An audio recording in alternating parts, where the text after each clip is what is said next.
चलो लेसन है आपका फर्स्ट 3 क्वेश्चन जो अपन ने आधा पढ़ लिया था और आधा पढ़ना बाकी। जो राजा 3 प्रश्न पूछने के लिए उस सन्यासी के पास में जाता है, वहां तक अपन ने पढ़ा था। अब उससे आगे क्या होता है? The king turn round and saw a bearded man running toward them. The king राजा टर्न मुड़ता है, राउंड पीछे घूमता हुआ, and saw a bearded man. अब कल उस सन्यासी ने कहा था कि यहाँ आओ कोई दौड़कर आ रहा है, तो अब राजा जैसे ही पीछे घूमता है तो देखता है कि एक बियर्डेड मैन का मतलब होता है दाढ़ी वाला आदमी, ठीक है। वह देखता है कि एक दाढ़ी वाला आदमी है, रनिंग टुवर्ड देम, उनकी तरफ दौड़ते हुए आ रहा है। His hands were pressed against his stomach, उसके जो हाथ है अपने पेट को दबाए हुए हैं, यानी उसके जो दाढ़ी वाले के हाथ है वो उसके पेट को दबाए हुए हैं। From which blood was flowing, अब पेट पर उसके हाथ क्यों दबाए हुए हैं? क्योंकि वहां से उसके क्या निकल रहा है? खून निकल रहा है, ठीक है। When he reached the king, he fainted and fell to the ground. When he reached the king, जैसे ही वह यानी दाढ़ी वाला आदमी राजा के पास पहुंचता है और वह नीचे गिर जाता है। The king and the hermit, राजा और वो सन्यासी, removed the man's clothing. Remove का मतलब होता है हटाना, मेंस क्लॉथिंग उस आदमी के कपड़ों को।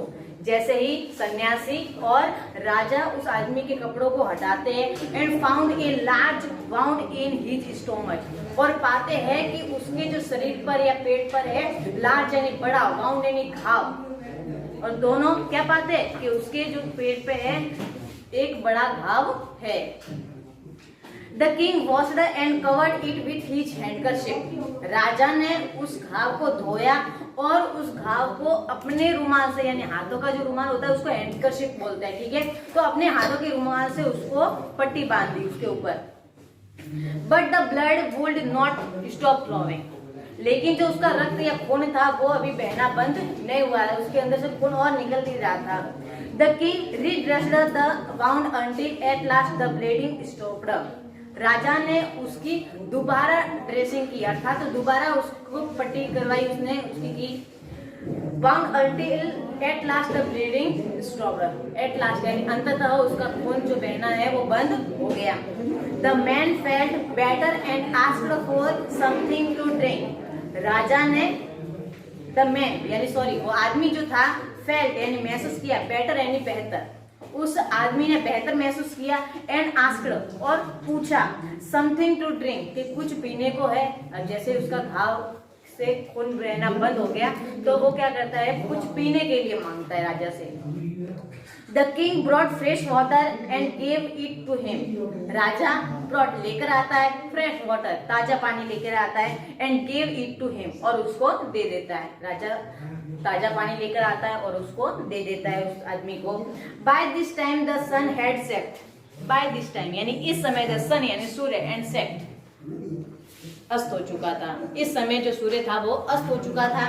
And the year was cool, अब जैसे सूर्य अस्त होता है तो हवा भी ठंडी ठंडी बहनी चालू हो जाती है, तो इसमें भी ईयर यानी हवा वाज कूल यानी ठंडी हो गई। सूर्य अस्त हो गया और हवा ठंडी होने लगी। The king with the hermit's help carried the wounded man into the hut and led him on the bed. The king with the hermit's help, राजा उस सन्यासी की सहायता से उस वाउंडेड मैन यानी जो घायल आदमी था उसको उनकी झोपड़ी में लेकर जाता है। यानी राजा जो है वो सन्यासी की सहायता से उस घायल आदमी को उस सन्यासी की झोपड़ी में लेकर जाते हैं।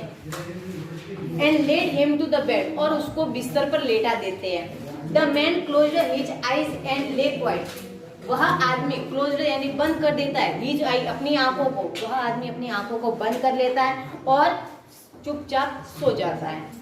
The king tired by his work, राजा अब चल के आया था, उससे थक चुका था। एंड वर्क, और उसने काम भी किया तो भी थक गया। He had done lay down on the floor, राजा चल के आया काम किया, इसके कारण वो क्या था, थक गया था, इसलिए वो ले डाउन लेट जाता है, फ्लोर यानी फर्श पे यानी नीचे लेट जाता है राजा। And slept through the night, और रात में वहीं सो जाता है।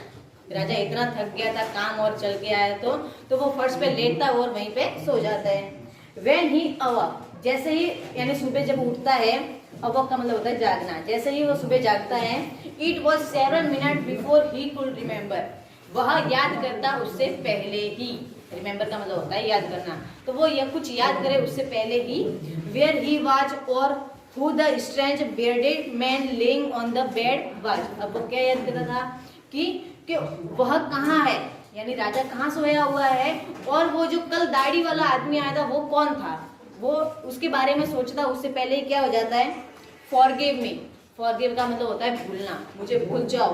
सेड द बियर्डेड मैन, उस दाढ़ी वाले आदमी ने कहा, इन ए वीक वॉइस, कमजोर आवाज में। When he saw that the king was awake, जब उस दाढ़ी वाले आदमी ने राजा को देखा कि राजा जग चुका है, तो राजा को धीमी आवाज में या कमजोर आवाज में कहता है कि तुम मुझे भूल जाओ। बस आज हम यहीं तक पढ़ेंगे। इसकी जो मीनिंग है वो आपके सामने मैंने लिख ली है। दूसरा जो होमवर्क है वो आपके व्हाट्सएप ग्रुप पर दे दिया जाएगा।